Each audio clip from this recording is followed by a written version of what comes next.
Vou falar agora eu vou falar sobre Red Pill, tá? O British Medical Journal, né, o BMJ, lançou um artigo aí sobre a iniciativa do governo britânico de combater a misoginia, né? Eu já falei, fiz um vídeo no canal sobre isso, né? A ideia do governo é identificar meninos de 9, 10, 11 anos aí, que são meio problemáticos, e tentar recrutar eles, né, colocar eles numa sala aí para ensinar sobre misoginia, para evitar que eles consumam certos conteúdos na internet, né? Conteúdo Red Pill. Deixa eu abrir esse artigo do BMJ, meio que criticando essa iniciativa do governo. Vamos ver o que ele fala aqui. Escrito por Brandon Sparks, né, um pós-doutorando, e o Louis Bachot, pesquisador de pós-doutorado. Embora bem intencionada, a estratégia do governo britânico para combater a misoginia pode inadvertidamente alienar jovens vulneráveis, escrevem Brandon Sparks e Louis Bachot. O governo do Reino Unido divulgou recentemente sua estratégia para combater a violência contra mulheres e meninas, uma estrutura nacional ambiciosa que incorpora reformas em saúde, sistema judiciário, policiamento, apoio às vítimas e educação. A cobertura da mídia destacou que a estratégia pode incluir cursos de combate à misoginia para meninos de alto risco e treinamento para professores, mas não há menção explícita a isso em documentos oficiais da política. Espera-se que a falta de detalhes oficiais reflita o fato de que esses planos ainda estão em fase inicial de desenvolvimento. Essa intervenção deve ser planejada com cautela para evitar consequências acadêmicas negativas, estigmatização, e deve examinar as causas profundas que levam os meninos a adotar atitudes e grupos misóginos. Esse é um ponto que toda vez que a mídia mainstream, né, ou que políticos que adoram surfar na onda de assuntos que estão engajando, esquecem de abordar, né? Por quê? Porque homens jovens, meninos, se sentem abandonados pela sociedade, né? É legítimo esse sentimento? Ele é real. Ele é real. Por quê? Né? Será que a gente esticou a corda do feminismo foi muito esticada? Será que esses meninos realmente se sentem totalmente rejeitados por essa estrutura social? Não é rejeitados pelas mulheres, não. Rejeitados pelo sistema, né? Eu acho que é algo que a gente deveria se perguntar e conversar mais sobre, principalmente depois da pandemia, né? A gente vive numa sociedade, tem uma geração que não é a nossa, né? Não é a minha, uma geração mais nova que se sente sozinha, se sente isolada. A pandemia mudou muitos dos hábitos da sociedade, né? E as pessoas se desconectaram. As pessoas não têm mais certas habilidades sociais, né? Hábitos que eram comuns das pessoas se encontrarem, se reunirem. Para muita gente isso não existe, né? Então, eu acho que é importante tocar nesses assuntos aí. Preocupações políticas. Nossa primeira preocupação em relação à estratégia é como ela pretende identificar meninos com alto risco de radicalização. Não foram elaboradas ou validadas avaliações de risco estruturadas para esse fim. Nem os professores são treinados para avaliar riscos. Confiar no julgamento profissional pode introduzir vieses e prejudicar a relação entre professores e alunos. A classificação incorreta pode resultar na matrícula de alunos de baixo risco junto com alunos de alto risco, aumentando a probabilidade de disseminação de ideologias nocivas. Esses cursos poderiam, portanto, reforçar inadvertidamente a misoginia. Em segundo lugar, é importante considerar as potenciais consequências acadêmicas e sociais para os alunos matriculados nesses cursos, os cursos anti-misoginia, né? Os formuladores de políticas devem estar cientes de que impor encargos adicionais ou interromper o aprendizado específico da disciplina pode prejudicar esses alunos, fazendo com que eles nutrissem ressentimento em relação aos seus professores ou ao sistema educacional. Isso também contradiz uma meta-análise recente que identificou o desempenho acadêmico como um fator de proteção mais forte contra a radicalização de jovens. Em terceiro lugar, a proposta pode levar a uma maior estigmatização. Jovens com problemas emocionais e comportamentais já relatam perda de amizades e estigmatização por parte de colegas, familiares e funcionários da escola. jovens matriculados em cursos especializados também enfrentam estigmatização, o que pode levar à exclusão social. Meninos que vivenciam isolamento social podem ser particularmente vulneráveis à radicalização. Rotular esses jovens como problemáticos pode, inadvertidamente, isolá-los de colegas pró-sociais, minando um forte fator de proteção contra o extremismo. Né? A concepção de misoginia que fundamenta o plano do governo, que provavelmente norteará o curso anti-misoginia proposto, é problemática. A misoginia não é uma doença que se possa curar, nem uma influência abstrata como descrita na política. Trata-se de um conjunto de atitudes arraigadas em sistemas de crenças populares. Em grupos da manosfera, né, da machosfera, como eles falam no Brasil, online, existe a crença compartilhada de que a sociedade atual é hostil a homens e meninos, com instituições e governos atuando como instrumentos de uma agenda feminista castradora.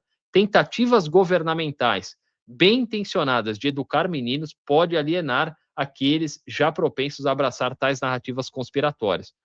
Então aí, né, os meninos, eles já sentem, né, já é um discurso, eles já sentem que foram abandonados pelo sistema político, pelas instituições, pela sociedade como um todo, e aí o governo vem, classifica esses meninos como problemáticos, enfiam segregam eles, né, colocam eles numa sala de aula, num curso, forçadamente, num curso que vai fazer com que as outras pessoas rotulem, né, às vezes até a partir de casa, rotulem esses meninos aí como mini misóginos, né, ou potenciais misóginos, enfim, o que pode agravar esse sentimento de abandono, né, de que a sociedade virou as costas para eles aí. A estratégia do governo ignora as causas que levam jovens e meninos à misoginia online. Embora o governo afirme ter como objetivo combater as causas profundas do abuso misógino, seu argumento se baseia em uma lógica circular ao alegar que a própria misoginia é a causa do abuso.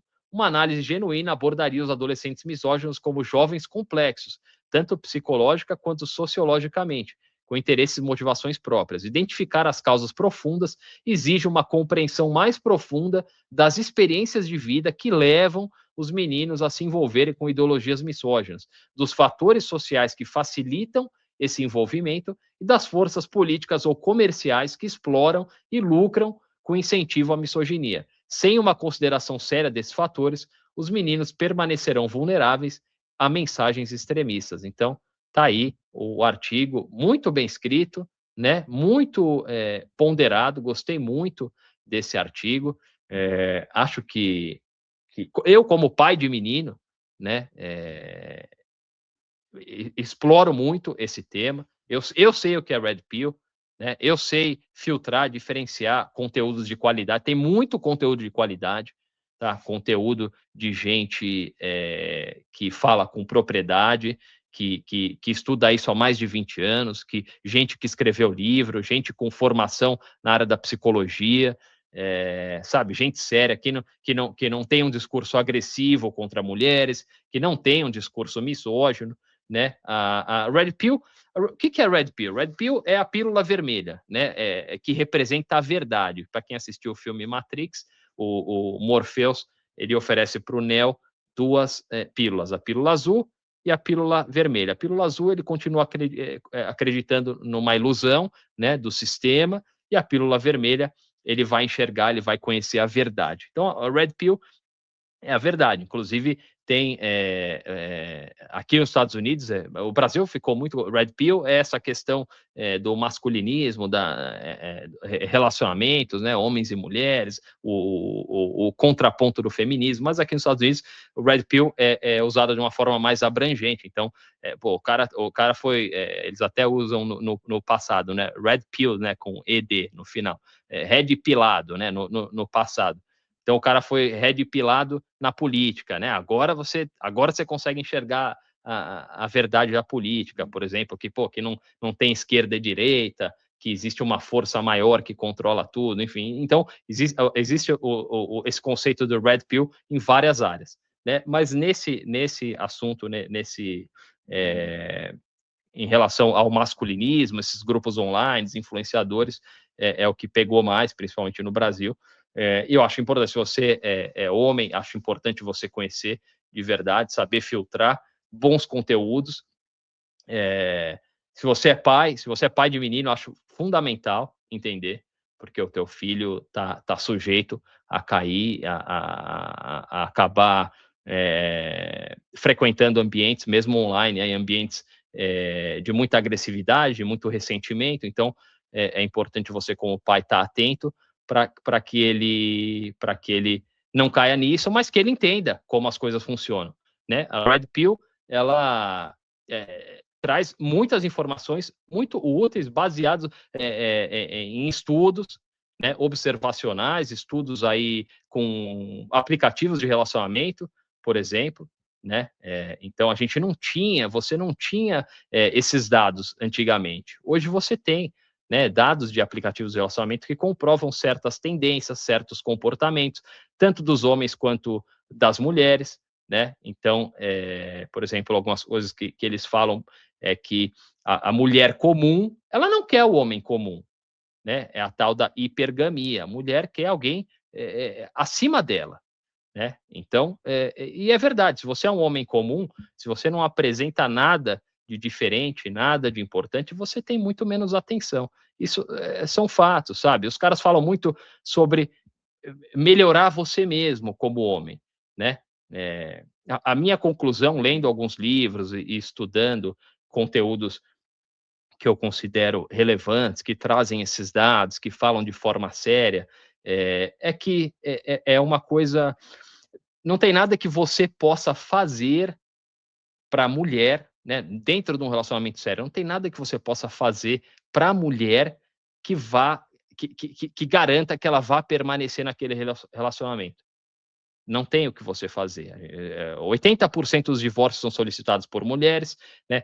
Eu já, isso experiência própria, eu já vi mulheres falando, por exemplo, puta, meu marido era bom pai, me tratava com respeito, com carinho, era provedor, trabalhador, um homem sério, mas, pô, perdi a conexão, a emoção não tá mais, as borboletas no estômago não estão mais lá, a gente se desconectou e aí por isso eu me separei dele. Então o cara fez tudo certo teoricamente, né?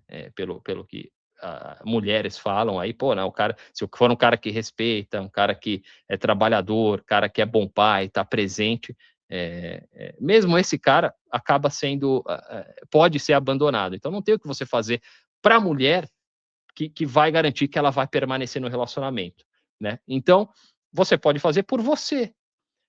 Então, a Red Pill, os conteúdos de qualidade falam muito sobre isso, sobre melhorar. Então, pô, melhorar o teu físico, o teu intelecto, né?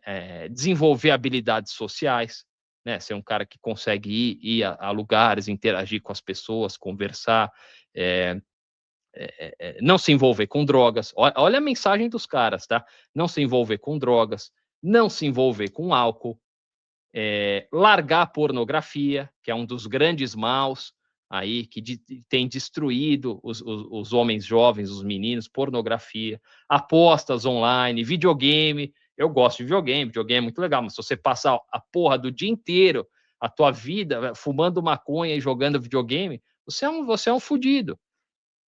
Tá fudido, cara. Então, a mensagem vai por esse caminho, entendeu? Eu acho que, enfim, eu como pai, acho que é importante entender o que está acontecendo. Óbvio que eu sou um modelo masculino para o meu filho, né? Nem toda criança aí jovem tem o pai presente em casa, às vezes não tem um modelo masculino em casa, por isso que acaba indo para a internet e acaba achando um influenciador ou alguém que vai servir de modelo masculino para ele, né? E isso é a coisa mais comum. Tem muito pai aí que é frouxo também, né? Homens aí que estão completamente submissos ao feminismo, né? Os homens, os betas, né? Os homens aí que ainda são que tomaram a pílula azul, eles acabam nem servindo como modelo masculino, né? Às vezes o filho vê a mãe, pô, xingando o pai, mandando no pai, a mãe que manda na casa, né? O filho vê o pai daquele jeito e fala, pô, Não adianta, cara. Tem certas coisas que são da natureza do homem e da mulher. Um dos princípios básicos da Red Pill é esse: homens são diferentes das mulheres. Os homens e as mulheres são muito diferentes, né? Tem necessidades diferentes, uma biologia diferente, desejos diferentes, demandas diferentes, né? São muito diferentes. Eles reagem a situações de forma diferente, o que é normal, o que é saudável até, né? Então, essas coisas são apresentadas e muitas são fatos, assim, não tem como refutar. Para o homem jovem, por exemplo, um homem de 18 anos, uma mulher de 18 anos, vivem momentos muito diferentes, mesmo tendo a mesma idade. Um homem com 18 anos tem poucas possibilidades naquele momento. Ele vai ter que trabalhar. É aquele lance a mulher já é, o homem tem que se tornar.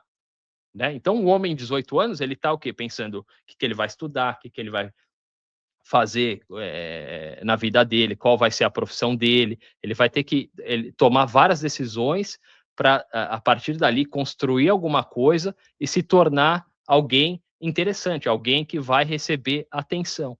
A mulher não, a mulher aos 18 anos, ela já recebe muita atenção masculina, né? A mulher dos 18 aos 23, 25, ela é o auge da mulher, né? Ah, é o auge físico. Mas é isso que interessa para o homem.